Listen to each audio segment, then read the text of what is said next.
Gak terkenal, mahal. Ini yang berkelas dan berkualitas.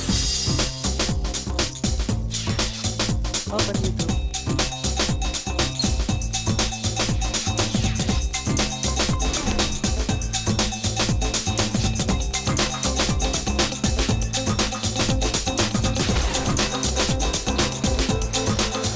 Playbox All-in-One TV Android Box.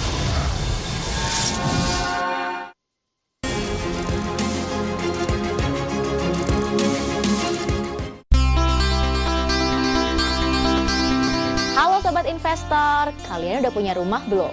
Berikut ini adalah tips bagi kalian yang ingin memiliki rumah impian. Tips yang pertama adalah menabung auto debit untuk membayar DP rumah. Kesulitan utama dalam membeli rumah adalah membayar uang muka sebagai syarat KPR. Jadi saat pertama kali kalian menerima gaji, langsung disisihkan secara otomatis ya untuk ditabung. Tips yang kedua adalah menabung dalam bentuk tabungan deposito ataupun emas. Menabung dalam bentuk tabungan deposito dan juga emas membuat tabungan kalian menjadi lebih aman dan tentunya melatih kalian agar semakin disiplin dalam menabung. Tips yang ketiga adalah cari DP rumah yang bisa dicicil. Program cicilan DP rumah membantu kalian yang memiliki dana terbatas. Tips berikutnya adalah pilihlah rumah yang sesuai dengan kebutuhan kalian. Pilihlah rumah yang memang kalian butuhkan ya Sobat Investor. Tips yang terakhir adalah pilihlah KPR dengan tenor yang cukup panjang. Karena KPR dengan tenor yang panjang membuat cicilan bulanan kalian menjadi lebih rendah. Nah, kini memiliki properti impian tentunya bukan angan-angan lagi ya Sobat Investor.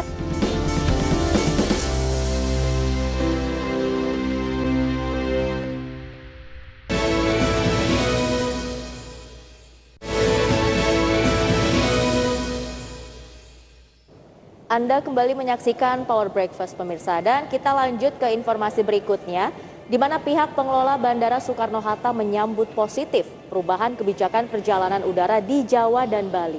Penggunaan tes antigen diharapkan mampu meningkatkan jumlah pergerakan penumpang pesawat. Kebijakan pemerintah yang mengizinkan penggunaan hasil tes antigen sebagai syarat perjalanan udara di Jawa Bali disambut positif pihak pengelola Bandara Soekarno-Hatta. Meski demikian, pihak pengelola Bandara Soekarno-Hatta masih menunggu regulasi dan surat edaran dari Satgas COVID-19 dan Kementerian Perhubungan terkait perubahan kebijakan syarat perjalanan udara. Manajer Humas Bandara Soekarno-Hatta Holik Muardi mengatakan bahwa perubahan kebijakan ini diharapkan mampu meningkatkan jumlah pergerakan penumpang pesawat sehingga dapat memulihkan perekonomian di sektor transportasi udara. Kami sudah mendengar pernyataan dari Pak Muhajir bahwa untuk persyaratan untuk naik pesawat udara adalah bisa dengan antigen. Namun demikian, kami selaku pengelola bandara tentunya tetap menunggu regulasi yang dikeluarkan oleh pemerintah, dalam hal ini Kementerian Perhubungan selaku regulator dan juga dari Satgas Nasional yang mengeluarkan aturan terkait dengan persyaratan perjalanan bagi masyarakat. Seperti diketahui, pemerintah kembali mengubah aturan syarat perjalanan udara di Jawa dan Bali. Jika sebelumnya pemerintah tegas mewajibkan hasil negatif tes PCR sebagai syarat wajib, kini pemerintah mengizinkan hasil tes antigen sebagai syarat perjalanan. Dari Tangerang, Banten, Hasnugara, Ades Channel. Ya, sementara itu pemirsa, Komisi 9 DPR RI, fraksi Partai Keadilan Sejahtera menyayangkan inkonsistensi kebijakan pemerintah dalam penerapan aturan kewajiban tes PCR sebagai syarat perjalanan udara. Ya, pemerintah seharusnya melakukan kajian terlebih dahulu sebelum peraturan diterbitkan, sehingga tidak membingungkan masyarakat.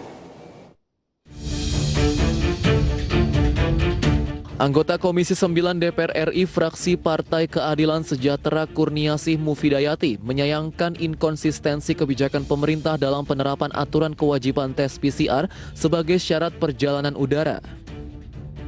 Menurut Kurniasih, pemerintah seharusnya melakukan kajian terlebih dahulu sebelum peraturan diterbitkan, sehingga keputusan yang diambil pemerintah benar-benar matang dan tidak bergonta-ganti. Sebab akan membingungkan masyarakat dan menimbulkan ketidakpastian. Aturan yang diterbitkan pun sepatutnya tidak boleh menyulitkan rakyat dan menambah beban hidup rakyat di tengah masa pandemi ini. Alhamdulillah hari ini ya keluar kebijakan pembatalan ya PCR tidak lagi menjadi syarat untuk penerbangan domestik. Tapi yang anehnya sekarang bepergian 250 km harus antigen, ya kan? Kita bisa bayangkan misalnya orang yang tugasnya, kerjaannya itu ya harus keluar masuk kayak gitu ya, 250 km, apakah tiap 2 hari harus antigen gitu? Saya rasa pemerintah dalam mengeluarkan kebijakan ini perlu dilakukan kajian. Jadi makanya setiap policy itu bagusnya menggunakan evidence based policy. Kurniasih memastikan fraksinya telah mengusulkan kepada pimpinan komisi untuk memanggil Kemenkes, Kemendagri, dan kementerian terkait guna membahas peraturan PCR yang kerap bergonta-ganti. Dari Jakarta, Ririn Oktaviani, Muhammad Faisal, IDX Channel. Ya, sementara itu pemirsa, Asosiasi Perusahaan Perjalanan Wisata Indonesia atau ASITA menyambut baik kebijakan penggunaan tes antigen dalam perjalanan penerbangan udara. Peningkatan kunjungan wisata pun diprediksi akan mencapai 40 hingga 50%. Keputusan pemerintah yang akhirnya cukup menggunakan tes antigen sebagai syarat perjalanan udara disambut Ketua Umum ASITA Nunung Rusmiati. ASITA menegaskan kebijakan aturan persyaratan perjalanan udara tersebut menjadi angin segar untuk perusahaan perjalanan wisata Indonesia. Pasalnya aturan kebijakan baru ini diyakini akan dapat meningkatkan tingkat kunjungan wisatawan hingga 40%. Ya, Asosiasi Perusahaan Perjalanan Wisata Indonesia berharap kebijakan bisa pakai tes antigen ini harus dapat disertai dengan berbagai macam insentif yang dapat meringankan beban para pelaku usaha wisata. Itu nantinya kalau antigen meledak antara 40-50% itu sudah pasti, itu sudah dipastikan, dan itu berdasarkan riset dan berdasarkan laporan dari semua anggota ASITA. Ya, perubahan aturan kebijakan syarat perjalanan yang kini diwajibkan hanya dengan menggunakan hasil tes antigen dinilai sangat bagus karena aturan tersebut dapat meringankan beban pengeluaran biaya. Masih tetap harus antigen ya, karena sebenarnya pandemi juga sebenarnya masih ada walaupun memang sudah berkurang kalau di Jakarta. Apalagi kalau misalkan perjalanan, menurut saya perjalanan darat misalkan kayak kereta itu kan justru malah tertutup banget gitu loh Mas ruangnya. Terus juga biasanya perjalanan darat lebih dari 4 jam kalau di kereta, jadi memang sebaiknya harus masih tetap antigen gitu. Merasa terbebani sih, karena kan gimana ya, fungsinya vaksin berarti untuk apa lagi gitu. Karena kan kita juga udah full vaksinasi gitu ya. Harusnya sih rada dilonggarin sih, cukup di antigen aja gitu kalau untuk mau make sure biar nggak penyebaran virus gitu sih. Nah sekarang antigen itu 4 jam, nanti balik lagi 4 jam lagi, bayar lagi dan bayar lagi. Nggak mungkin kalau bebanin banget Mas.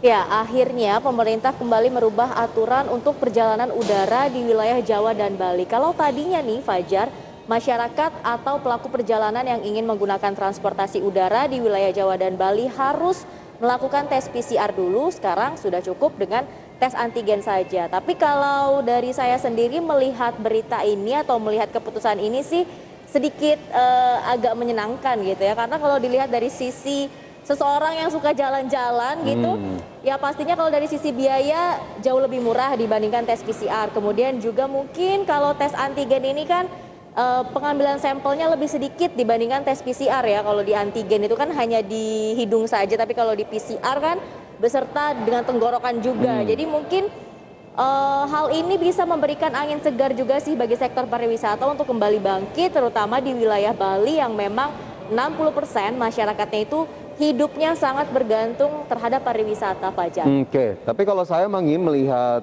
kebijakan ini, saya sangat setuju dengan pernyataan publik, terutama tadi diwakili oleh DPR, begitu ya, adanya inkonsistensi dari kebijakan pemerintah. Ini harus kita pertanyakan, kenapa dalam waktu yang singkat, dalam waktu yang cepat, peraturan bisa berubah sedemikian rupa begitu ya? Apakah karena suara-suara publik yang melakukan penentangan ataupun melakukan kritik, atau justru karena sebetulnya kajiannya, studinya tidak dilakukan secara baik dan cermat begitu, sehingga akhirnya terkesan mengeluarkan keputusan yang sembrono begitu ya? Karena sebetulnya pemerintah sangat punya hak untuk memberikan peraturan yang tegas meskipun publik menyatakan keberatannya, tapi memang yang disayangkan adalah gampangnya berubah-ubah kebijakan terutama dalam penanganan pandemi COVID-19 dan kali ini spesifik ke syarat perjalanan terutama perjalanan udara, karena memang ada suara-suara yang juga menyatakan pemerintah bahkan dicurigai terlibat bisnis PCR, dan ini sudah dijawab sebetulnya oleh pemerintah tidak terlibat oleh bisnis itu. Tapi memang akhirnya keputusan ini bagi kita sih yang memang tadi balik lagi senang melakukan perjalanan ya cukup happy ya dengan peraturan ini, karena biaya yang lebih murah dan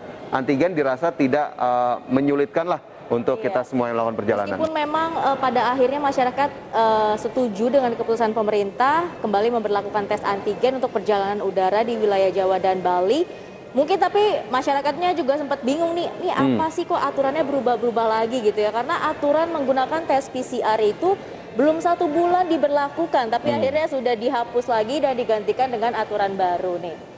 Oke, kita harapkan nanti kebijakan untuk penanganan pandemi ataupun kebijakan lainnya bisa dikeluarkan dengan hati-hati, dengan cermat dan kajiannya cukup memadai. Dan pemirsa, pastikan Anda masih bersama kami, Power Breakfast akan segera kembali dengan sejumlah informasi lainnya.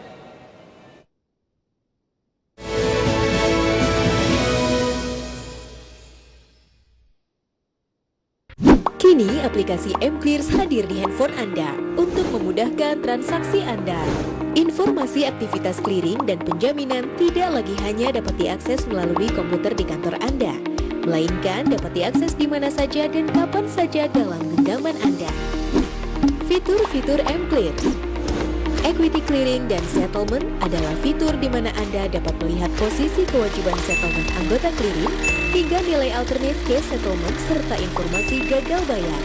Risk management adalah fitur di mana Anda dapat melihat posisi trading limit, kolateral, MKBD, portofolio harian, risk charge anggota clearing dan kombinasi, serta nilai minimum cash collateral. Derivatif adalah fitur di mana Anda dapat melihat posisi trading limit, margin call, dan informasi clearing derivatif. Terkait pinjam-meminjam efek, terdapat fitur mengenai borrowing information dan lendable pool information, serta lending revenue dan borrowing fee. Serta menu lain yang menampilkan informasi mengenai haircut, risk charge saham, dan nilai harga penyelesaian harian dan harga penyelesaian final. Selain itu, Anda juga dapat mengakses fitur pengumuman, peraturan, dan informasi layanan KPEI pada aplikasi mClears. Download aplikasi mClears di App Store atau Google Play Store. Lakukan registrasi user Anda dengan menggunakan alamat email berdomain resmi yang sesuai dengan anggota clearing Anda. Setelah registrasi, Anda akan diberikan kode OTP di email Anda untuk verifikasi. Dan aplikasi mClears Anda siap untuk digunakan. Anda dapat mengakses seluruh menu pada aplikasi mClears dengan melakukan aktivasi berlangganan premium yang dapat dilakukan dengan memilih menu Get Premium. Download aplikasinya sekarang, lakukan registrasi, dan dapatkan kemudahan dalam genggaman tangan Anda. Kemudahan informasi KPEI dalam genggaman Anda.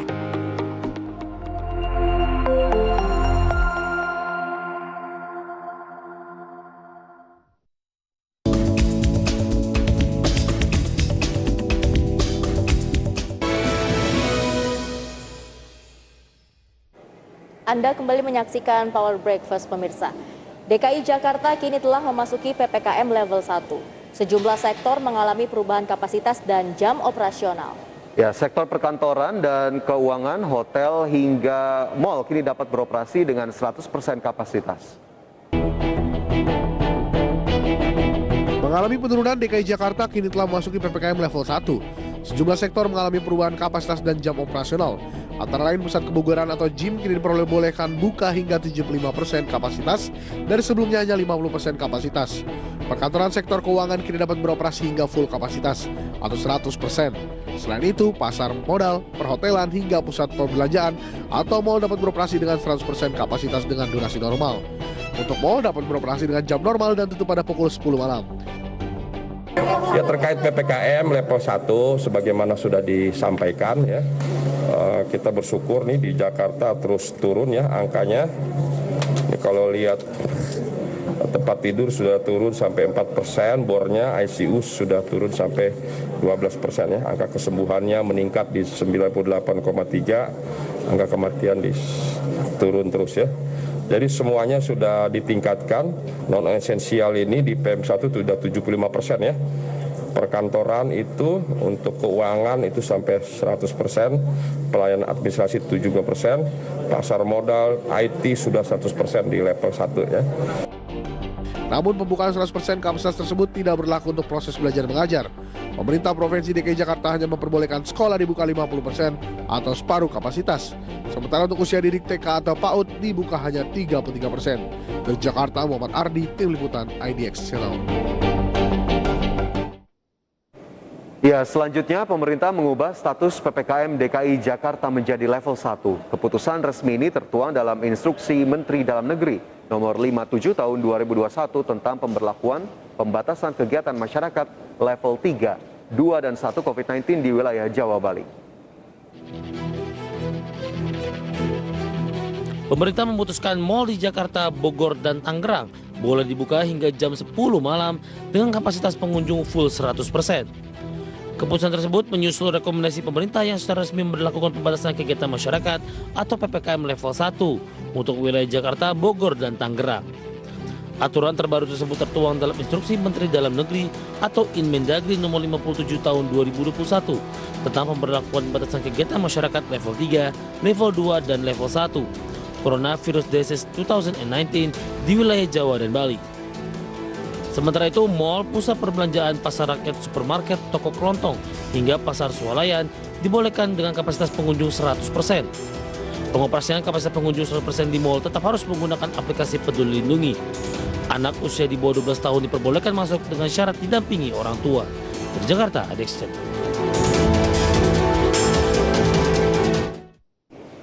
Ya, berikutnya pemirsa, pemerintah menurunkan level PPKM wilayah DKI Jakarta dan Bogor menjadi level 1. Keputusan ini berlaku mulai hari ini hingga 15 November 2021 mendatang. Sejumlah warga dan pedagang menyambut positif pelonggaran level PPKM DKI Jakarta. Menurut saya ya pelaku usaha dagang udah turun ke level 1, ya udah ada perbedaan lah ya, masalah dagang, ekonomi udah, ya ada perbedaan, mendingan lah. Udah mungkin daripada level 4 kan makin ketat kan susah gitu ya, kita sebagai pelaku pedagang kan susah juga kan, namanya banyak pelanggan pada sepi. Kalau udah turun ke level 1 ya ada perbedaannya udah banyak lah, mending lah. Ya mudah-mudahan cepat kelar ini COVID-19, cepat selesai, jadi kembali normal lagi. Kita sebagai warga masyarakat seneng ya pastinya ya, karena kan kehidupan kan lama berangsur-angsur mulai normal nih, kegiatan udah mulai kembali lagi. Cuman ya kita mesti tetap waspada, karena kan di negara lain kan istilahnya belum selesai juga lah, siapa tahu kita nanti ada potensi, dan udah diperingatin kan ada potensi gelombang ketiga. Kayaknya kita mesti tetap aware sama prokes dan nggak lengah sih sama kondisi yang sekarang. Menurut saya alhamdulillah banget ya, jadi sekarang PPKM sudah turun, jadi mungkin prokes agak lebih longgar gitu. Dan kemungkinan udah menuju era new normal lagi nih kemungkinan. Ya, berikutnya pemirsa, optimis diterbitkannya izin penggunaan darurat bagi vaksin Sinovac dan vaksin Sinovac buatan Bio Farma untuk disuntikan pada anak usia 6 hingga 11 tahun akan mendorong pencapaian target vaksinasi dosis kedua sebesar 60% di akhir tahun 2021. Ya, Kementerian Kesehatan mencatat saat ini vaksinasi dosis kedua telah mencapai 35%. Kementerian Kesehatan menyambut baik diterbitkannya izin penggunaan darurat atau Emergency Use Authorization bagi vaksin Sinovac dan vaksin Sinovac buatan Bio Farma untuk disuntikan pada anak usia 6 hingga 11 tahun. Hal tersebut diyakini akan mendorong pencapaian target vaksinasi dosis kedua sebesar 60% di akhir tahun 2021. Menurut Menteri Kesehatan Budi Gunadi Sadikin, saat ini vaksinasi telah mencapai 57% untuk dosis pertama dan 35% untuk dosis kedua. Sesuai dengan anjuran WHO yang meminta vaksinasi di setiap negara bisa mencapai 40% hingga akhir tahun 2021, Budi memastikan pemerintah Indonesia terus mendorong capaian vaksinasi melebihi target. Vaksinasi dosis pertama sudah 119 juta orang atau 57%, yang sudah lengkap dosis pertama dan dosis kedua ada 73,8 juta orang atau 35%. Dengan laju seperti ini diharapkan bahwa di akhir tahun kita bisa sampai 290 sampai 300 juta suntikan, di mana dosis pertamanya perhitungan kami bisa 168 juta orang atau 80,9%. Yang lengkap dosis 2 adalah 123 juta orang atau 59%. Kementerian Kesehatan memastikan stok vaksin yang saat ini ada di provinsi, kota, dan kabupaten di Indonesia sebanyak 241 juta dosis dan telah disuntikan sebanyak 194 juta dosis. Stok tersebut dipastikan aman hingga 1 bulan ke depan. Dari Jakarta, Rizka Ayu, IDX Channel.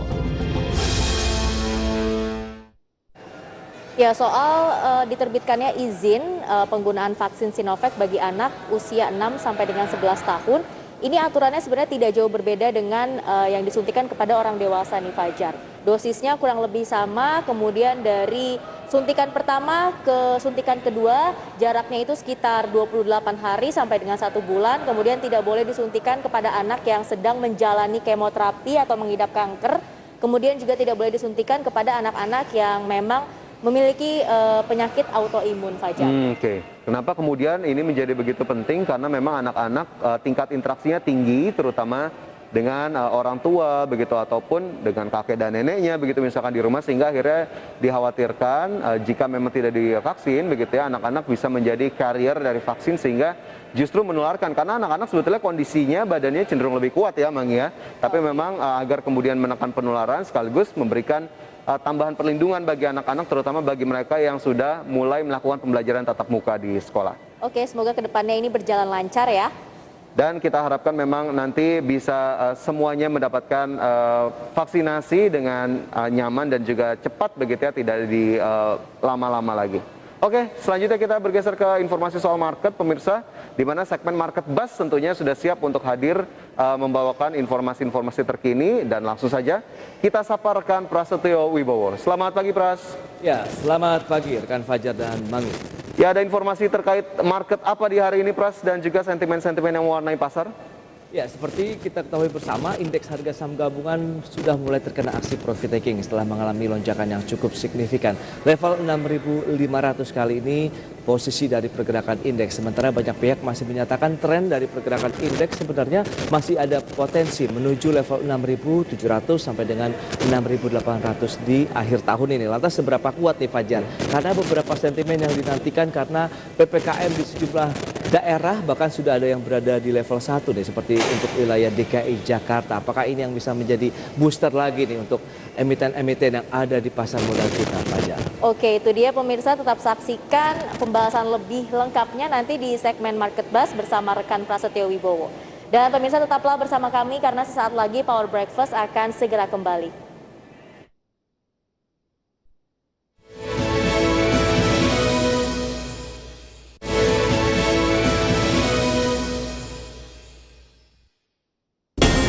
Harga saham emiten Bank Digital PT Bank Jago Tbk terkoreksi di tengah munculnya transaksi saham besar-besaran UVCR yang ternyata naik sekitar 4,22%.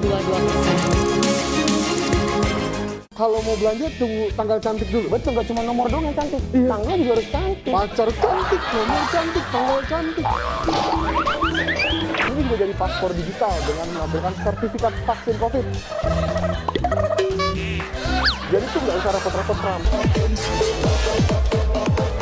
Sebagai syarat untuk mengakses fasilitas publik seperti pusat perbelanjaan, transportasi umum, rumah mertua. Waduh. Inspirasinya dari mana? Bisa yakin gitu untuk kita membentuk Home Care 24. Karena satu panggilan jiwa ya, di Indonesia belum ada menggeluti dunia bisnis health tech. Jangan cuma ngelihat langit, tapi juga ingat bahwa kaki kita tuh masih di tanah gitu. Jangan cuma lihat cuan, tapi ingat masih ada risiko kerugian. Apa yang bisa pelajari dari rugi? Karena kan pasti ada momen di mana seorang investor itu dia rugi, portofolionya itu merah. Nomor satu banget yang paling penting disadari oleh pemula yaitu manajemen resiko. Investasi itu bukan untuk memenuhi kebutuhan hidup, harus tetap kerja. Trading untuk membantu kita mencapai tujuan hidup. Jadi PT Paragon itu kan memang masih sebuah private company gitu. Tetap ada responsibility, saya setuju tadi. Mendevelop tim, ya kan, what can I help you, empower gitu kan, gimana supaya prosesnya lebih efektif. Lebih bisa berkembang lagi, move-nya. Saya Prisa Samudra Modatu membawakan program berita News Screen yang menghadirkan informasi seputar ekonomi maupun juga bisnis dari dalam negeri.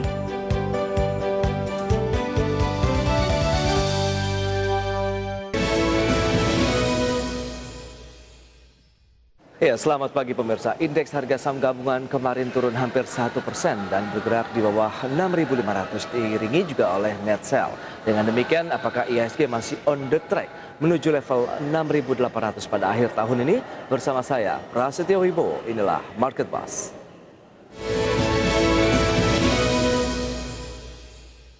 Ya, Federal Reserve di Amerika Serikat diperkirakan akan mengumumkan untuk mulai mengurangi program pembelian aset besar-besaran pada pekan ini di tengah kekhawatiran atas inflasi.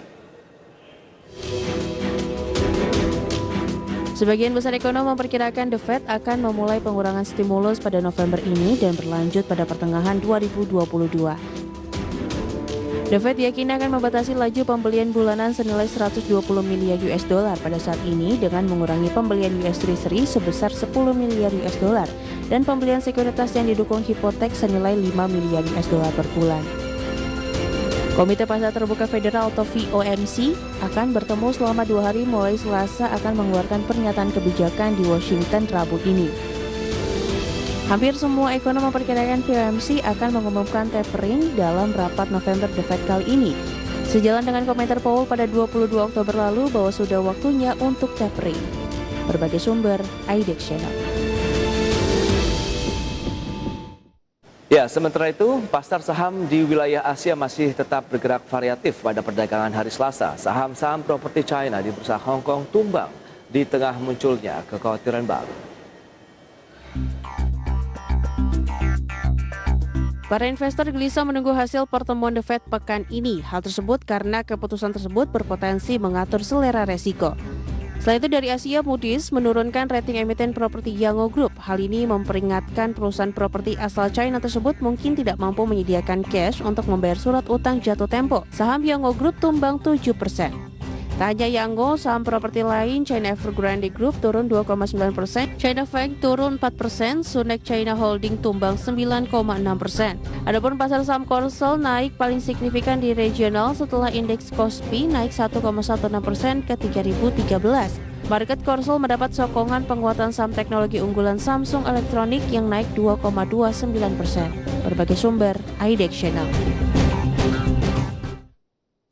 Indeks harga saham gabungan gagal menjauhi zona pelemahan saat sesi kedua berakhir pada perdagangan hari Selasa kemarin atau terkikis sekitar 0,91%, 60 poin ke posisi 6.493. Beberapa saham perbankan menjadi pemberat. Namun demikian, Bank BRI kemudian Bank BNI justru diborong oleh investor asing. Melemah di bawah 6.500-an, IHSG akhirnya dilanda net sell atau aksi jual asing. Pada Selasa kemarin, asing di pasar reguler jualan hingga 98 biliar rupiah. Meski demikian, beberapa saham masih jadi bintang atau beranomali dengan IHSG.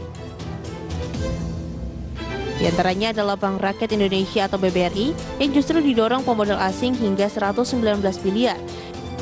Demikian juga bank seperti BBNI, saham farmasi KLP Pharma hingga saham perkebunan sawit yaitu AALI atau Astro Agro Lestari. Berbagai sumber, IDEX Channel.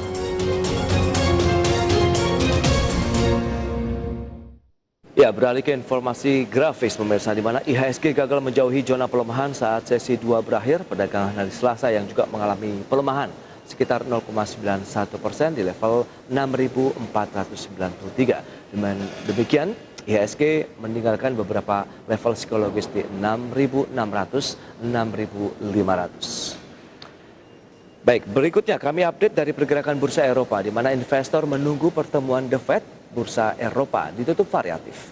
Semalam, indeks DAX menguat sekitar 0,94% di level 15.954, kemudian FTSE 100 Inggris naik 0,19% di level 7.274, adapun CAC 40 Prancis melemah 0,49% menjadi 6.927. Ya, dari Bursa Wall Street yang kembali mencatatkan rekor tertinggi. Hal ini terkatrol oleh laporan keuangan yang solid. Dow Jones Industrial Average naik 0,39% menjadi 36.052, ditutup pada rekor tertinggi kembali. Sementara indeks S&P 500 menguat 0,37% di level 4.630 dan ini pun ditutup pada level tertinggi sepanjang masa. Adapun Nasdaq Composite Index mengalami penguatan 0,34% di level 15.649.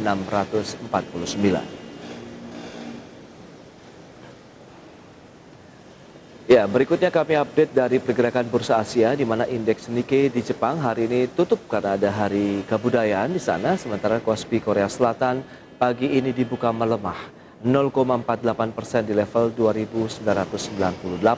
Adapun data terakhir dari Straits Times Singapura, closing market ditutup naik 0,41%, kemudian Hang Seng Hong Kong ditutup melemah 0,22%.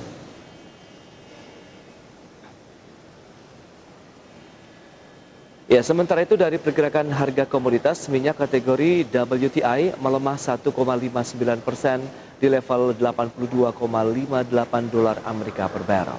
Nikel juga turun 0,71% di level 19.562,5 dolar Amerika per metric tons.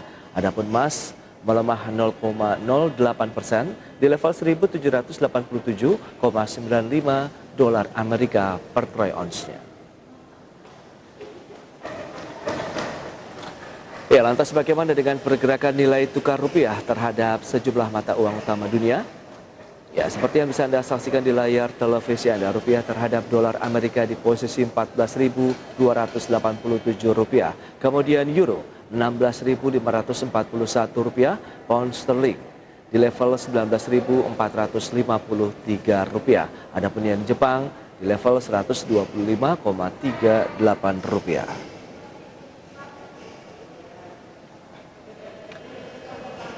Baik pemirsa, jam beranjak dari tempat Anda karena di segmen berikutnya akan kami hadirkan analis pasar modal untuk membahas strategi investasi Anda hari ini.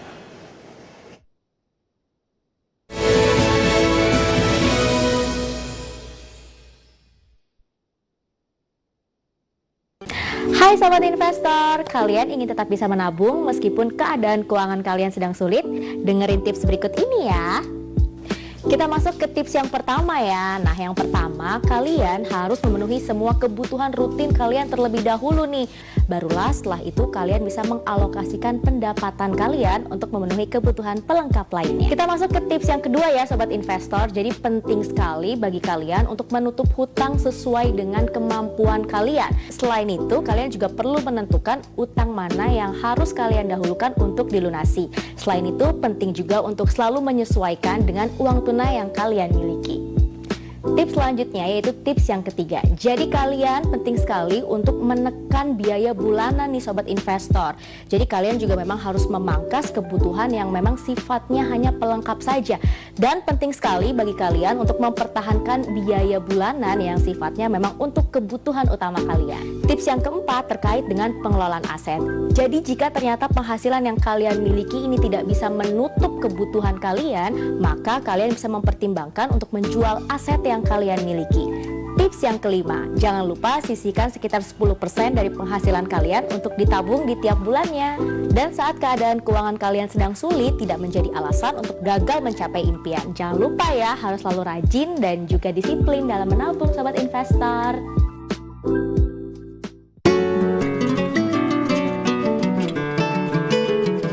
Dilihat dari sektor UMKM nampaknya sudah mulai terasa ini. Ya, kalau kita lihat dari indikator kredit ya untuk UMKM, ini memang sudah menunjukkan bahwa ekonomi UMKM mulai bergeliat.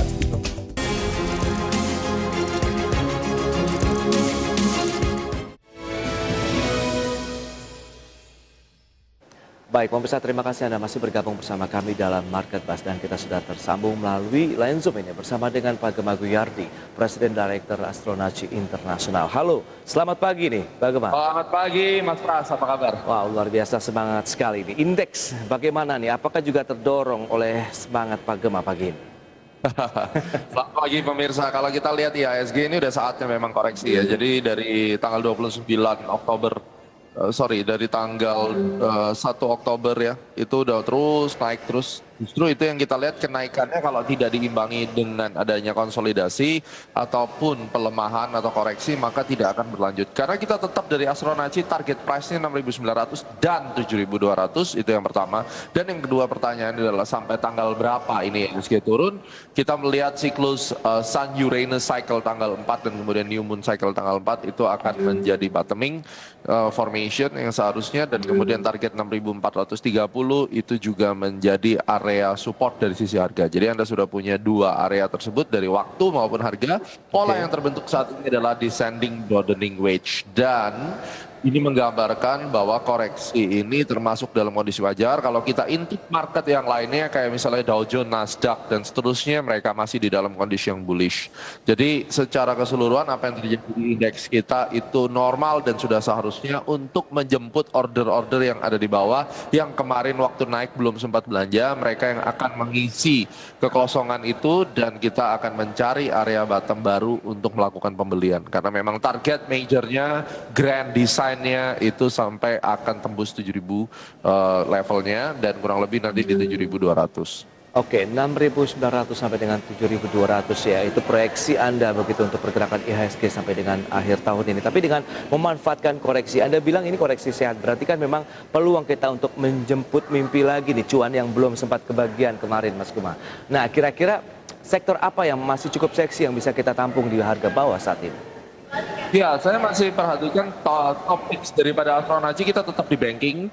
Dari dulu ya, mungkin Anda kenal saya selalu ngomongin banking, dan ini sampai sekarang tuh targetnya belum selesai gitu. Kayak Bank Mandiri 7625, BBRI 4700 ya, itu targetnya. Terus kemudian Astra International karena di terus sama IHSG itu juga menjadi pilihan, target 7.000, dan kemudian INTP itu targetnya 13.500 karena level semen itu sektor semen itu juga akan memimpin market untuk sementara waktu.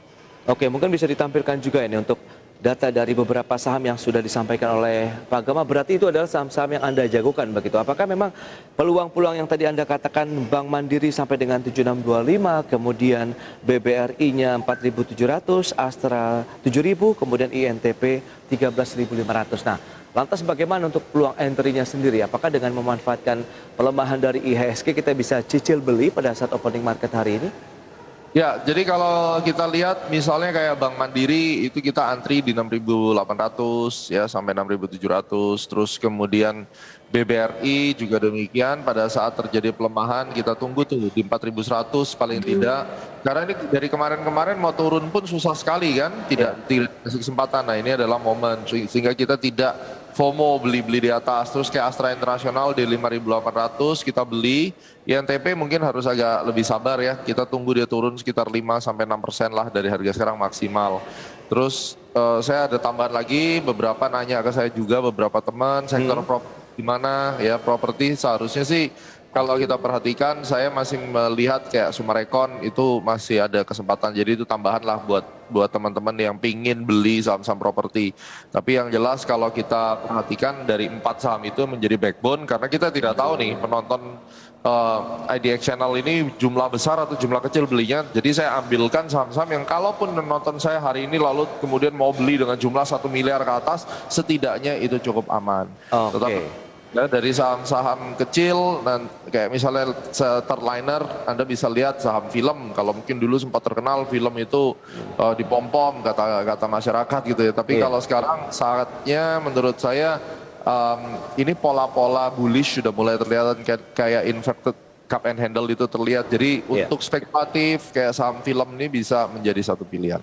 Baik, bisa menjadi alternatif lain begitu ya. Selain tadi Bank Mandiri, BBRI, kemudian Astra dan juga INTP, berarti tadi ada Sumarekon dan film begitu ya Pak Gema ya.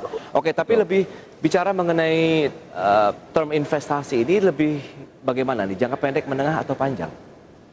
Untuk investasi ini jangka menengah, jadi kita akan aiming sampai Februari nanti. Februari ya? Ya, betul. Baik. Lantas bagaimana mereka yang sudah memiliki posisi di tengah pelemahan indeks? Apakah kita juga harus melakukan take profit misalnya? Paling tidak kita bisa mengambil lagi posisi pada saat harga turun begitu.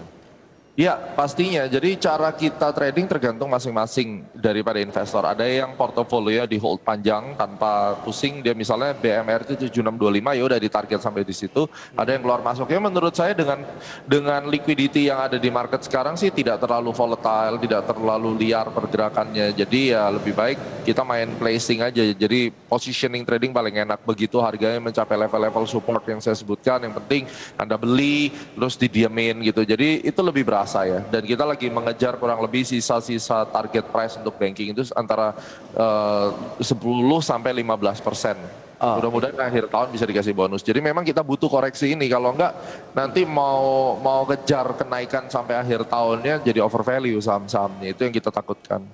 Baik, itu dia big caps yang masih menjadi andalan untuk sektor perbankan, Bank Mandiri, kemudian BBRI. Tapi kalau kita bicara mengenai Summarecon, menarik begitu dari beberapa proyek terbaru, misalnya yang di wilayah Bogor itu juga langsung terserap juga oleh market. Memang dari sisi kebutuhan secara fundamental ataupun market sebenarnya masih mendukung untuk properti ini, bagaimana?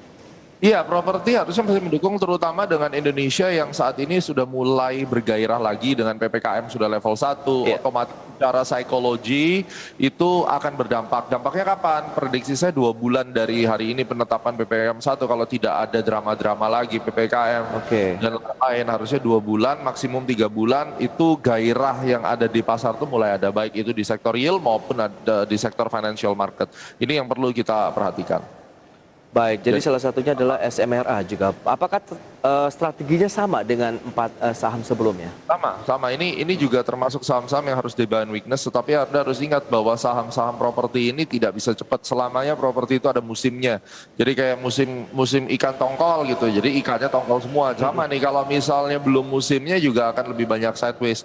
Jadi idealnya ya kayak misalnya CTRA itu sekarang kan harga kemarin tutup 1040, mungkin Anda antrinya di bawah 980. 990 gitu. Baik, lantas bagaimana mereka yang sudah memiliki posisi? Karena kan kita tahu harga komoditas kemarin mengalami kenaikan yang cukup signifikan. Baik yang pertambangan maupun yang perkebunan. Dengan kondisi market globalnya yang juga sudah mengalami pelemahan, apakah switching mungkin bisa disarankan begitu Pak Gemma?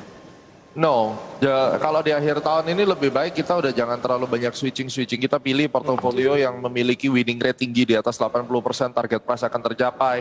Kemudian pergerakan harga tidak terlalu banyak sideways-nya, karena kita harus benar-benar mengalokate dana kita untuk membeli saham-saham yang memang pada akhir tahun 2021 ini mereka lah yang akan nge-lead market untuk sampai target akhirnya. Ini yang perlu perenungan, perlu konsultasi, jangan sampai nanti kehilangan momen. Jadi menurut saya tetap kayak INTP bisa aja nggak gerak, tapi kalau kayak BRI, Bank Mandiri, Astra itu harus akan leading the market gitu. Oke, nah lantas bagaimana bagi mereka yang sudah punya posisi tadi, kalau kita bicara Anda tidak menyarankan switching begitu, apakah masih bisa di hold saja? Oke, tergantung dari saham-sahamnya otomatis ya, dan kemudian strategi investasinya. Kalau misalnya minusnya seperti biasa udah di atas 20%, tetapi secara midtermnya masih bisa naik, ya udah oke ya, di hold saja. Tetapi kalau memang saya waktu itu cut loss, saya buang saham Kimia Farma, saya pindahin ke BBYB, saya pindahin ke tambahin buat Bank Mandiri dan beberapa saham yang lainnya. Kenapa? Karena saya tahu ini kira-kira sampai 6 bulan ke depan percuma aja saya nungguin. Jadi investasi berdasarkan harapan gak ada gunanya. Kalau saya memang sudah pernah lakukan kesalahan memilih, saya kena prank waktu di bulan Januari, itu kemarin saya amputasi, saya rugi sekitar 40-an%. Untungnya posisi saya waktu beli saham Kimia Farma itu hanya kecil, sehingga pada saat uang itu saya rugi 40%, itu berdampaknya kecil terhadap the whole portfolio. Kemudian saya pindahkan ke saham-saham yang bisa narik panjang, dan itu masih dalam proses recovery. Jadi itu bisa dipakai strateginya, tapi jangan main switching kiri, switching kanan hanya karena rugi dikit, nggak mau nunggu kita pindah. Ini yang saya katakan tadi. Jadi kita benar-benar lihat kasus demi kasus, dan disinilah kedewasaan trader belajar menjadi fund manager yang bertanggung jawab. Itu dia, berarti tetap ada riset yang perlu dilihat begitu, apabila penggantinya juga memiliki tren yang baik paling tidak untuk jangka menengahnya begitu ya, untuk meminimalisasi tadi kerugian yang sudah dirasakan di porto yang lain begitu ya Pak Gemma. Baik Pak Gemma, kita akan jeda dulu sebentar, nanti kita akan ulas bagaimana dengan opening market, karena pre-opening saja indeks sudah berada lagi di zona hijau. Dan pemirsa, kami akan segera kembali.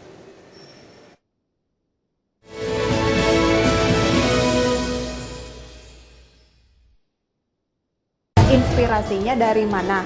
Bisa yakin gitu untuk kita membentuk Home Care 24. Karena suatu panggilan jiwa ya, di Indonesia belum ada menggeluti dunia bisnis health tech. Jangan cuma ngelihat langit, tapi juga ingat bahwa kaki kita tuh masih di tanah gitu. Jangan cuma lihat cuan, tapi ingat masih ada risiko kerugian. Apa yang Miss pelajari dari rugi? Karena kan pasti ada momen di mana seorang investor itu dia rugi, portofolionya itu merah. Nomor satu banget yang paling penting disadari oleh pemula yaitu manajemen resiko. Investasi itu bukan untuk memenuhi kebutuhan hidup, harus tetap kerja. Trading untuk membantu kita mencapai tujuan hidup. Jadi PT Paragon itu kan memang masih sebuah private company gitu kan. Tetap ada responsibility, saya setuju tadi. Mendevelop tim, ya kan, what can I help you, empower gitu kan, gimana supaya prosesnya lebih efektif. Lebih bisa berkembang lagi, move-nya. Saya Prisa Samodatu membawakan program berita News Screen yang menghadirkan informasi seputar ekonomi maupun juga bisnis dari dalam negeri.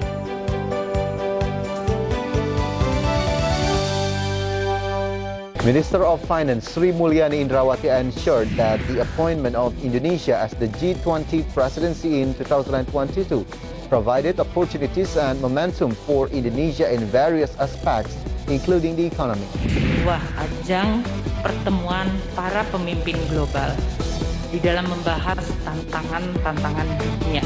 Erick Thohir said there were indications of corruption within President Xi. Dilihat dari sektor UMKM nampaknya sudah mulai terasa itu, Pak. Ya, kalau kita lihat dari indikator kredit ya untuk UMKM, ini memang sudah menunjukkan bahwa ekonomi UMKM mulai menggeliat.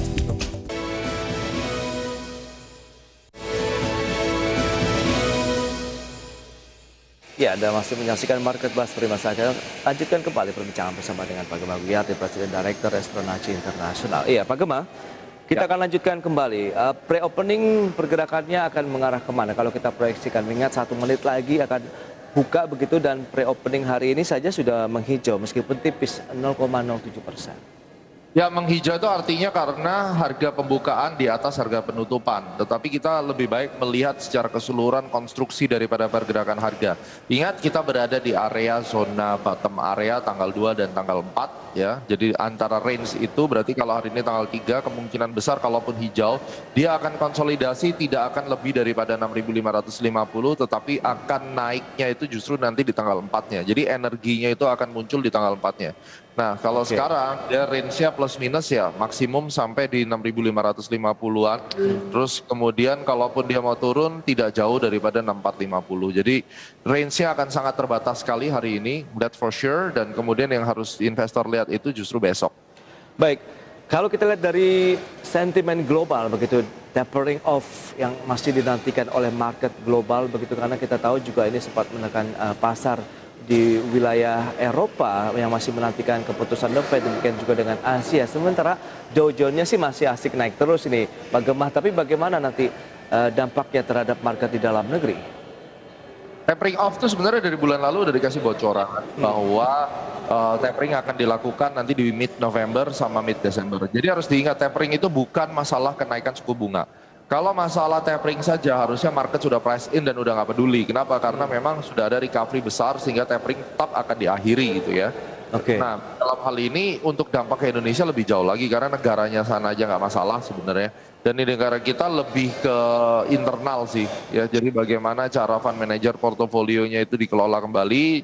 Terus yang kita perhatikan adalah apa yang bisa ditawarkan oleh IHSG dan saham-saham Indonesia untuk mereka taruh uang di 2022. Sehingga kalau kita perhatikan outlook-nya akan tetap positif secara makro dan valuasi dari saham-saham ini ketolong dengan kondisi ekonomi dan politik yang semakin baik, tidak banyak rusuh, PPKM dikelola dengan baik, maka saya percaya mereka akan chip in banyak di saham-saham Indonesia. Itu khususnya nanti buat persiapan 2022. Betul, asing pun sebenarnya masih mencatatkan aksi beli ya dalam beberapa pekan terakhir begitu. Ini menjadi salah satu indikasi sebenarnya ya pasar modal kita masih cukup seksi nih di mata investor asing, dan ini juga bisa memberikan dampaknya tentu bagi investor lokal yang lebih percaya diri akhirnya, Pak Gemma. Betul, sekarang IHSG berapa? 6.000, katakan 6.500 deh, 6.600 misalnya ya. Oke.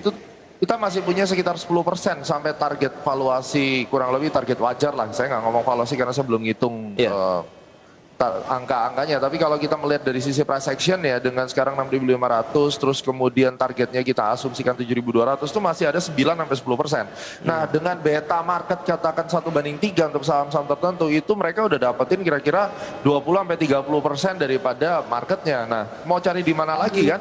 Saham yang bisa dibeli jumlah besar, BUMN misalnya, terus kemudian yang menawarkan return besar dengan kinerja laporan keuangannya juga baik, dividennya relatif tinggi, ya market Indonesia akan diserang, pasti akan masuk semua orang ke sini. Baik, dan sedikit saya akan sampaikan dulu Pak Gemma beberapa data terkait dengan pergerakan indeks pagi ini. Pemirsa bisa Anda saksikan indeks harga saham gabungan tadi sudah disampaikan mengalami penguatan di 6497 meskipun sudah lagi kembali ke 6.500-an. Sementara Jakarta Islamic Index juga naik 0,25%, LQ45 menguat 0,18%. Dari pergerakan indeks ini yang masuk dalam deretan top gainer pagi ini tercatat saham-saham third liner, kemudian second liner. Nah, bagaimana menyikapi market? Apakah memang memanfaatkan momentum dari pelemahan indeks, akhirnya yang bergerak adalah saham-saham yang ketinggalan kemarin begitu nih Pak Gemma? Ya, pastinya ke saham-saham yang tidak berhubungan dengan yang namanya IHSG. Nah, beberapa saham-saham tidak berhubungan dengan IHSG atau bahkan kontrari daripada IHSG itu perlu dilihat, salah satunya adalah ITMG. Kalau Anda melihat karakter pergerakan ITMG itu selalu seringkali pada saat indeks itu merah dia hijau misalnya, itu yang bisa diperhatikan. Jadi saham batubara itu cukup melihat ITMG, kalau marketnya lagi merah-merah biasanya dia sendiri yang akan manggung hijau. Ini boleh diperhatikan juga. Nah, bagi investor dalam negeri lokal begitu memanfaatkan kondisi tadi, apakah juga kita bisa masuk begitu Pak Gemma? Ya, untuk saham ITMG ya, ITMG ini kebetulan kemarin waktu G20 kan kena dampak, orang bahas masalah coal itu kan akhirnya turun ya. Menurut saya itu momentum pelemahan daripada saham batubara, tetapi bukan berarti itu akhir dari segalanya. So, menurut saya buy on weakness saja di saham-saham batubara ini. Kalau untuk saat ini ITMG selama dia tidak turun di 20.500 kita bisa mulai melakukan pembelian. Target price-nya yang terdekat 25.000. Jadi area belinya antara 22.000 sampai 21.500 itu range akumulasinya. Begitu dia terus di bawah 25.000 cut loss semuanya dulu dan antri lebih di bawah. Dan seperti yang mungkin bisa kita sampaikan ke Bali, top gainer hari ini ada di dalamnya ITMG dengan penguatan sekitar 3%-an ini. Pak Gemma, Anda katakan 22 ribuan itu menjadi level entry. Berarti current price boleh nggak kita hajar kanan? Masuk bertahap aja karena ini sekarang ya pergerakannya agak sideways di tengah-tengah konsolidasi bottomnya ini. Jadi antara hajar kanan 22.100 sampai 21.300 antara range itu. Baik, berarti bisa cicil beli juga ya ITMG ditambah ITMG. Ya, ditambah juga dengan beberapa saham yang sudah direkomendasikan oleh Pak Gemma untuk perdagangan hari ini dari perbankan tadi Bank Mandiri, BBRI, kemudian Astra International dan juga INTP. Baik, dengan top loser selengkapnya bisa Anda saksikan ini yang sudah mulai terkena aksi jual. Astra ini Pak Gemma pagi ini sudah mulai masuk dalam deretan top loser, kemudian BBRI, Telkom dan Bank Mandiri. Apakah ini justru seperti yang Anda bilang, ini peluang kita masuk di tengah pelemahan yang terjadi dari beberapa saham tadi? Ini peluang ya, targetnya kan tadi saya bilang 5.800, sekarang tiba-tiba udah 5.850. Jadi sabar aja antri, itu di 5.800 ada kesempatan sih buat beli menurut saya. Baik, itu dia. Justru memanfaatkan peluang dari pelemahan yang terjadi ini kita bisa mengambil posisi cuan untuk jangka menengah ya Pak Gemma tadi ya, kalau beberapa saham yang sudah Anda rekomendasikan untuk perdagangan hari ini.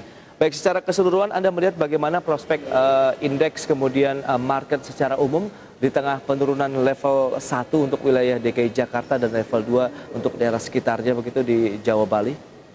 Ya sudah expected sih karena memang angkanya menurun, tapi perhatikan nanti akhir November ini yang saya dengar ada kemungkinan terjadi peningkatan. Jadi kita mesti tetap hati-hati, jangan euforia, jangan terlena karena COVID belum selesai dan kita dukung terus pemerintah, jangan dilawan terus pemerintah ya. Yang penting kita bisa ikut, nurutlah sama pemerintah apapun itu, setidaknya mereka sudah membuktikan bahwa angkanya rendah karena pada saat nanti angka terus menurun kita bisa lebih happy di market karena ujung-ujungnya kembali ke kita. Oke, sektor lain yang akan memiliki korelasi dengan pelonggaran-pelonggaran tadi karena kan sudah mulai 100% buka boleh ini mall. Kemudian beberapa perkantoran juga WFO-nya sudah bisa 100%. Ya, kalau saya perhatikan ya saham MAPI itu boleh dilihat karena Mitra Adi Perkasa ini dia sangat related dengan kebijakan pemerintah seperti itu dan kemudian masalah rupiah gitu. Ya, rupiah kita sekarang itu akan terus dijaga at least sampai kuartal 1 2022. Range-nya 14.000 sampai 14.400. Jadi tembus atas, turun ke bawah dan seterusnya. Ya, Mitra Adi Perkasa ini akan terkena dampak positif, tentunya juga diikuti dengan saham-saham kayak S Hardware, kemudian Raals dan yang lain. Tapi saya tetap melihat kalau kita bicara retailer, saya rasa Mitra Adi Perkasa yang tetap terbaik dan angka 1000 itu harusnya bisa dicapai. Baik, kembali Anda harus familiar dengan sahamnya karena lebih banyak sideways-nya juga. Baik, itu dia salah satu alasan begitu dengan memanfaatkan momentum dari pelonggaran dan kita sudah masuk PPKM 1 dan 2. MAPI bisa menjadi salah satu pilihan investasi. Pak Gema, mohon maaf waktu terbatas ini. Terima kasih banyak atas waktu yang disempatkan, analisis yang menarik dan juga proyeksi dari pergerakan indeks harga saham gabungan yang Anda masih sangat optimis 6.900 sampai dengan 7.200 untuk pergerakan IHSG. Selamat melanjutkan aktivitas Anda kembali. Stay healthy. Baik, demikian pemirsa perbincangan kami bersama dengan Bapak Gema Guyardi, Presiden Direktur Astronaci Internasional. Tapi jangan beranjak dulu, karena sesaat lagi rekan Fajar Wayong, kemudian Mangi Feracong juga akan kembali menyampaikan sejumlah informasi menarik untuk Anda.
Ingin menjalani kehidupan yang mapan dan masa depan yang sejahtera?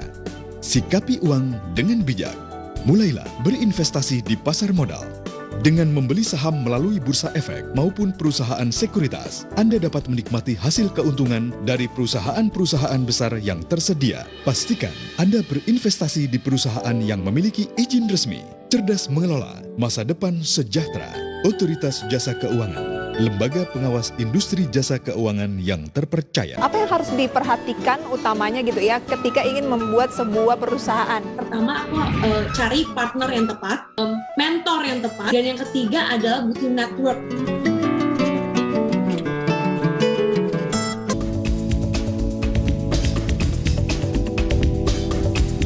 Kalau mau belanja tunggu tanggal cantik dulu. Betul, nggak cuma nomor doang yang cantik. Tanggal juga harus cantik. Pacar cantik, nomor cantik, tanggal cantik. Ini juga jadi paspor digital dengan mengambilkan sertifikat vaksin COVID. Jadi itu nggak usah repot-repot Trump. Sebagai syarat untuk mengakses fasilitas publik seperti pusat perbelanjaan, transportasi umum, rumah mertua. Waduh.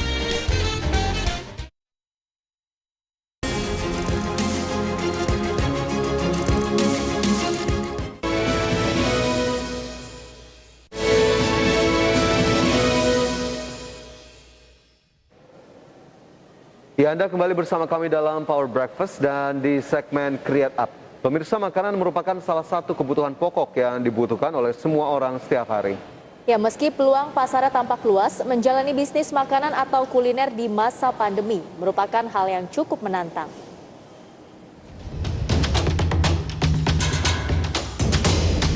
Pandemi berikan dampak signifikan terhadap sektor kuliner. Tak sedikit bisnis kuliner yang tumbang ketika pandemi melanda. Berdasarkan data dari Perhimpunan Hotel dan Restoran Indonesia, terdapat 1.033 restoran yang resmi tutup secara permanen di Indonesia sepanjang 2020. Agar bisnis kuliner bisa berjalan dengan optimal di masa pandemi, pengusaha perlu beradaptasi dengan situasi. Mereka juga dituntut untuk bisa mengimplementasikan beragam solusi terkini agar bisa bertahan dan berkembang. Perusahaan operator layanan program loyalitas Autopoint merangkum kiat yang dapat membantu bisnis kuliner beroperasi secara optimal di masa pandemi. Di antaranya adalah beradaptasi dan maksimalkan platform media sosial. Selain menjual makanan matang, pengusaha kuliner bisa mulai melirik potensi penjualan makanan dalam bentuk frozen food. Frozen food tak hanya membutuhkan biaya yang lebih efisien, tapi juga bisa bertahan lebih lama dan dapat dipasarkan dengan lebih luas melalui e-commerce. Hal lain adalah dengan menerapkan strategi marketing yang efektif. Pandemi bisa menjadi waktu yang cocok untuk memikirkan kembali strategi pemasaran yang efektif dan berkelanjutan, sehingga Anda dapat melakukan pendalaman pasar serta perluasan pasar. Berbagai sumber IDX Channel.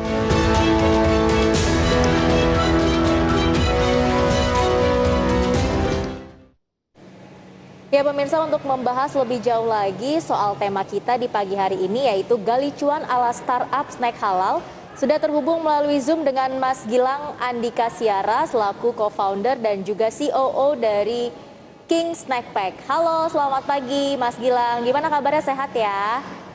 Pagi-pagi, baik-baik, sehat-sehat. Gimana semuanya? Oke, Mas Gilang, terima kasih sudah menyempatkan waktu untuk bergabung bersama kami di Power Breakfast di pagi hari ini. Ya, Mas Gilang, terkait dengan tema kita kali ini menggali cuan begitu ya, terkait dengan bisnis makanan ataupun kuliner. Mas Gilang boleh ceritain ke kita terlebih dahulu nih, gimana sih sebetulnya awal dapat ide untuk bisnis ini? Jadi sebenarnya King Snack Pack ini dimulai di tahun 2019 ya. Ada kita bertiga, ada Akmal, ada Raffi, dan saya sendiri. Nah, gagasannya itu dimulai dari Akmal yang kuliah di Australia ya. Kalau di sana nama makanannya sebenarnya halal snack pack, atau kadang-kadang disingkat sebagai HSP. Nah, makanan itu sebenarnya dibuat sama komunitas orang-orang Lebanon di Australia. Konsepnya itu seperti kebab, tapi bukan finger food gitu ya. Jadi kalau kebab itu kan kita makan pakai tangan ya. Tapi kalau ini kita makan pakai garpu dan di box take away. Nah, makanan itu ada carbs, nasi atau french fries, ada protein juga, daging sapi atau ayam, ada salad. Nah, terus di atasnya itu ada topping-topping saus. Jadi ada garlic mayo, ada chili mayo, ada barbecue. Nah, kebetulan konsep ini ada di negara-negara barat lainnya sih. Jadi kalau di Amerika itu kita bilangnya loaded cheese fries. Kalau di Kanada itu poutine. Kalau di Belanda itu kapsalon. Nah, kalau di Australia itu halal snack pack. Nah, culture makanan ini nih yang kita mau bawa ke Indonesia gitu. Oke, tapi sejauh ini Mas Gilang sendiri melihat market untuk produk snack halal di Indonesia tuh seperti apa? Jadi awal-awal kita brainstorm ya, kita lihat kan, wah kalau nasi goreng itu udah banyak pemainnya, apalagi kopi gitu kan. Nah, pas kita baru mulai, ada 2 brand yang specifically menjual makanan yang mirip gitu ya. Tapi 2 brand ini belum memberikan dampak yang besar di market snack pack. Nah, kita percaya kita bisa menjadi pelopor di market snack pack di Indonesia gitu. Walaupun bukan yang pertama kali ya, tapi kita percaya pelopor atau pioneer itu adalah brand yang bisa membuat makanannya menjadi culture di negaranya gitu. Oke, ini berarti persaingannya di Indonesia sendiri gitu ya Mas Gilang ya, kita sebut Betul. market Indonesia. Cukup ketat nggak? Kompetitif sekali nggak sejauh ini? Nah, kebetulan yang tadinya itu ada 2 brand yang menjual makanan yang serupa, sekarang semenjak kita ada, rata-rata tuh setiap kuartalnya tuh per 3 bulan ya, ada brand baru yang lahir menjual konsep yang mirip. Jujur kita nggak concern sih soal ini, karena kita lihat begini, marketnya besar, peminatnya banyak, brand-brandnya bertambah, tapi kita pioneer di situ. Sama kayak boba atau yang sekarang lagi ngetren tuh Kroffel ya. Konsepnya mungkin udah ada dari lama, tapi pelopor brandnya itu siapa? Nah, kita mau seperti itu gitu.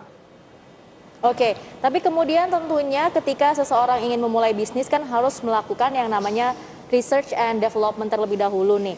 Nah, untuk Mas Gilang sendiri proses research and development-nya itu sebelum menghasilkan produk yang ada sekarang itu seperti apa? Nah, kita udah 2 tahun ya. Jujur sampai sekarang ini kita belum ada banyak variasi menu karena kita masih ada PR untuk membuat snack pack itu familiar di orang-orang Indonesia gitu ya. Kalau Kroffel kan mungkin lebih rada gampang ya. Nah, kita nggak mau kayak gini nih. Misalkan ada restoran yang menunya ada Indonesian food, ada Chinese food juga, ada Western food juga gitu ya. Audiensnya akan bingung, brand identity itu seperti apa sih? Brand ini dikenal karena apa? Nah, kita mau King Snack Pack itu ya sama dengan snack pack. Tapi biasa prosesnya kita kerjasama dulu sih kalau sama chef ya, kalau kita mau ada menu baru gitu ya. Chef-chef ini nanti propose beberapa resep, kita blind test, dan dengan sampel sekitar beberapa puluhan orang lah. Lalu kita pilih dari hasil polling yang terbaik gitu. Nah, apakah ke depannya kita akan ada menu-menu lain? Pasti, dan tentunya akan tetap sesuai sama konsep kita gitu. Oke, jadi memang akhirnya ada proses di sana. Tapi sejauh ini Mas Gilang, ada nggak menu yang kayaknya kira-kira paling banyak dipesan atau paling digemari dari langganannya King Snack Pack ini? Yang pastinya snack pack ya, tapi di sini kita punya konsep lebih kayak build your own snack pack, di mana konsumen itu memilih sendiri komponen-komponen makanan yang mereka mau gitu. Jadi kalau yang paling populer karbonya itu French fries, proteinnya itu beef. Jadi sebutannya beef snack pack gitu ya. Emang kalau makan fast food itu di kepala orang biasanya emang kentang goreng sih. Oke, kemudian tentunya untuk menjangkau pasar yang lebih luas lagi kan harus melakukan kerjasama dengan beberapa mitra contohnya ya. Nah sejauh ini kalau kerjasama dengan platform food delivery itu udah sebesar apa? Ada berapa mitranya? Kita udah hampir di semua platform online sih ya. Kebetulan at least 90% dari penjualan kita itu berasal dari platform online food delivery gitu ya. Nah, di mata kita sebenarnya ibaratnya platform-platform ini sama seperti supermarket offline ya.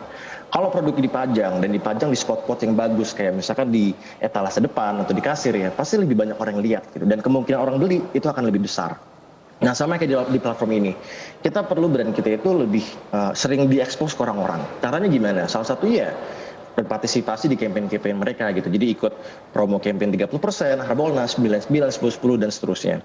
Ini emang salah satu cara untuk meningkatkan brand awareness ya, karena kalau makanan kita enak tapi konsep dan marketingnya juga tidak berjalan dengan baik, bakal juga susah untuk sustain. Nah, jujur kita lihat zaman sekarang anak-anak milenial, anak-anak Gen Z tanpa disadari itu selalu disodorin sama iklan-iklan di dunia digital sebenarnya. Jadi mau nggak mau kita harus beradaptasi sih gitu.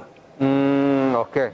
Nah ini juga tadi sepertinya belum saya tanyakan Mas Gilang, sebetulnya target marketnya siapa aja sih untuk King Snack Pack ini, dan bagaimana kemudian peluang dari sisi bisnis untuk kita-kita yang mungkin tertarik untuk membuka King Snack Pack counter begitu ya, ataupun peluang franchise-nya seperti apa. Tapi nanti Mas Gilang dijawab usai jeda, kita akan segera kembali usai jeda, dan pemirsa jangan kemana-mana, kami segera kembali tetap di Power Breakfast.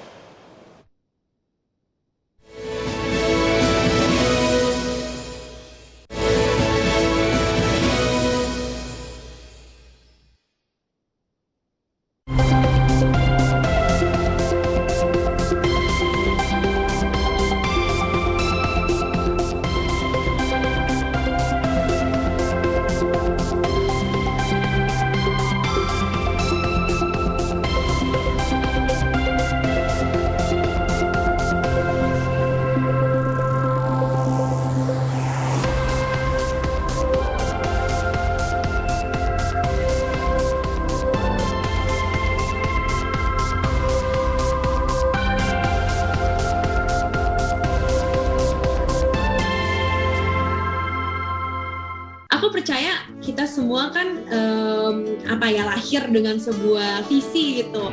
Aku melihat bahwa edukasi anak-anak ini adalah hal penting yang bukan cuma tanggung jawab orang tua, tapi tanggung jawab orang-orang yang memiliki passion atau gerakan di bidang itu. Nah, aku merasa visi aku adalah di edukasi anak-anak. Aku tahu persis bahwa aku mau membantu anak-anak Indonesia dalam ranah ini.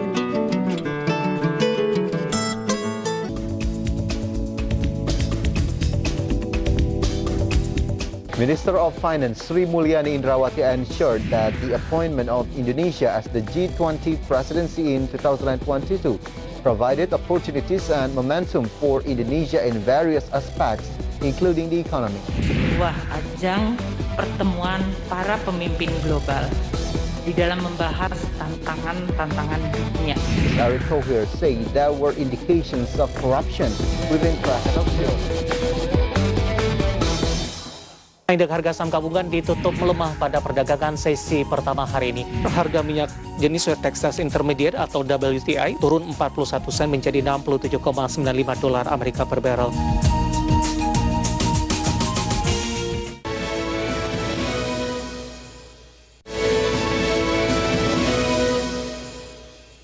Ya, masih bersama kami dalam Power Breakfast di segmen Create Up, dan pemirsa kita masih lanjutkan obrolan kita pagi ini seputar bisnis makanan halal, dan masih bersama dengan Mas Gilang ya. Mas Gilang masih bersama kami? Ya. Ya, Mas Gilang, melanjutkan pertanyaan saya di segmen sebelumnya tadi. Bagaimana kemudian target market dari King Snack Pack dan apakah kemudian sudah mulai dibuka peluang franchise untuk masyarakat? Yes.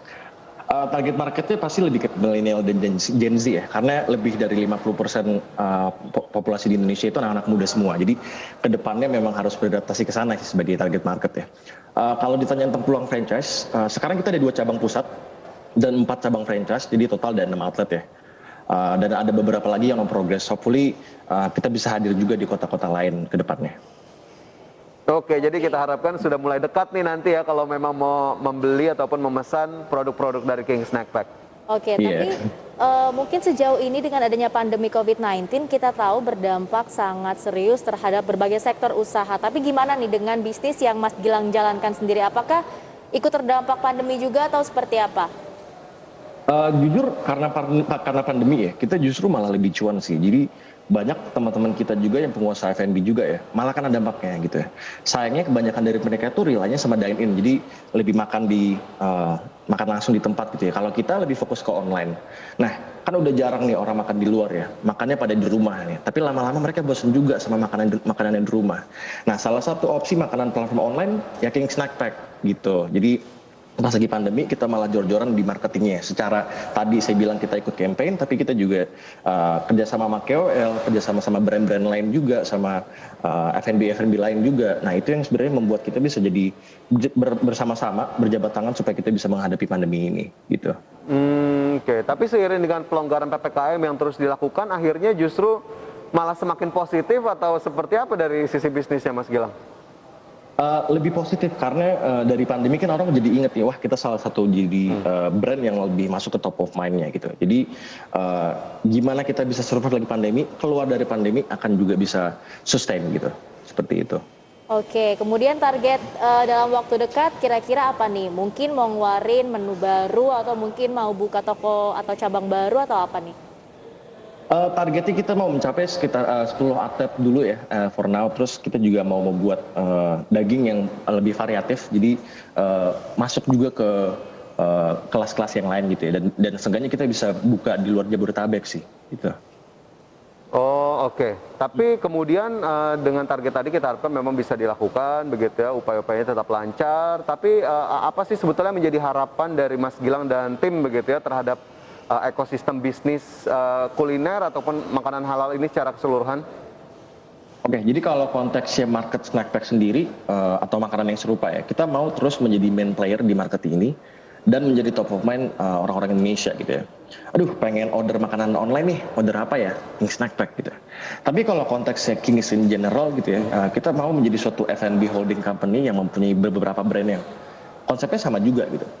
Jadi membawa culture dari negara lain ke Indonesia, culture kuliner lah, seperti itu, Mas. Oke. Tapi kemudian Mas Gilang sendiri melihat peran pemerintah gitu ya untuk membantu atau membangun bisnis kuliner di Indonesia ini udah sejauh apa? Apakah kontribusi dari pemerintah ini sudah cukup membantu para pelaku usaha atau mungkin masih ada yang harus ditingkatkan lagi? Dari kita sendiri sih menurut saya masih banyak yang perlu ditingkatkan ya, apalagi kalau kita kan punya luxury untuk membuat desain, bisa berperan di dunia digital gitu ya. Tapi buat UMKM yang lebih fokus ke offline gitu ya, mungkin mereka lebih perlu bantuan sih. Apalagi kaki lima seperti itu mereka sangat berdampak sekali gitu, kan nggak ada yang makan di luar dan mereka nggak punya akses buat online juga gitu. Jadi mungkin lebih ke mereka sih. Kita masih ada privilege mungkin. Oke. Jadi memang dukungannya tetap diharapkan tetap berlanjut begitu ya. Tapi kemudian Mas Gilang, ini kan kita di segmen Create Up berbicara soal bisnis, how to start gitu ya, dan Mas Gilang dan teman-teman sudah memulainya lebih dulu. Ada nggak sih saran untuk teman-teman yang mungkin punya pikiran untuk memulai bisnis di industri yang sama nih, sama kayak Mas Gilang di bisnis kuliner, bisnis tech dan sejenisnya? Apa yang bisa diberikan sarannya kepada teman-teman? Untuk mulai suatu bisnis ya, tadi kayak saya bilang kalau di makanan tuh bukan berarti makanannya harus enak juga, tapi konsepnya juga harus bagus. Jadi kita mau bisnis misalkan sabun kayak atau skincare atau makanan ya, dua kerangkanya itu pasti dari marketingnya dan juga dari R&D-nya. R&D-nya pasti kalau misalkan di skincare gitu pasti kan orang-orang yang chemistry ya biasanya ya. teknik kimia gitu, tapi marketingnya juga bisa. Jadi sebenarnya R&D itu ya itu istilah ilmuannya, tapi yang mengkomunikasikan konsepnya itu ke eksternal, ke orang-orang, ke audience itu orang-orang marketing. Jadi ini adalah dua kerangka fondasi lah. Kalau misalnya kita ngomongin legal atau misalkan kita ngomongin yang lainnya, itu bisa kita perlu juga, tapi kerangkanya itu di dua ini. Jadi makanan kita di King Snack Pack itu nggak harus enak aja, tapi harus ada ceritanya gitu ya. Kita harus menjual cerita. Itu yang bisa menjadi culture di bisnisnya gitu. Oke, jadi ada yang bisa orang ingat dari suatu brand ataupun bisnis yang kita tawarkan ke masyarakat ya Mas Gilang, itu jadi poin penting juga di obrolan kita hari ini. By the way, Mas Gilang, sayang sekali waktu kita terbatas. Terima kasih banyak sudah mampir di Power Breakfast pagi ini ya Mas Gilang ya. Terima kasih, sama-sama. Sukses selalu untuk King Snack Pack. Terima kasih Mas Gilang. Ya, pemirsa, 90 menit sudah kami menemani Anda dalam Power Breakfast. Lindungi keluarga Anda saat penularan COVID-19 semakin meningkat. Dan pemirsa, untuk mencegah penularan COVID-19 selalu pakai masker dan cepatlah vaksin. Masker terbukti menekan resiko penularan hingga 80% dan vaksinasi meminimalisasi resiko kematian hingga 73%. Untuk itu ayo pakai masker dan ayo cepat vaksin. Masker dan vaksin adalah dua sejoli pasangan serasi masa pandemi menjaga kita tetap sehat dan bahagia. Ya, dan semoga pembahasan hari ini dapat menjadi referensi dan sumber informasi untuk Anda. Update terus informasi Anda hanya di IDX Channel, your trustworthy economic business and capital market channel. And see you in the morning.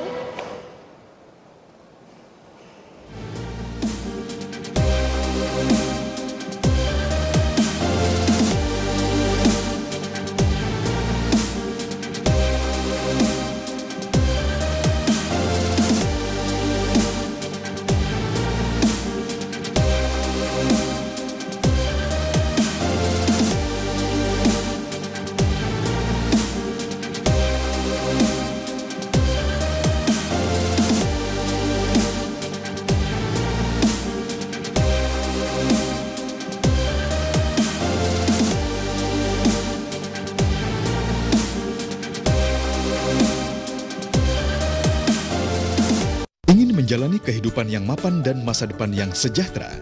Sikapi uang dengan bijak. Mulailah berinvestasi di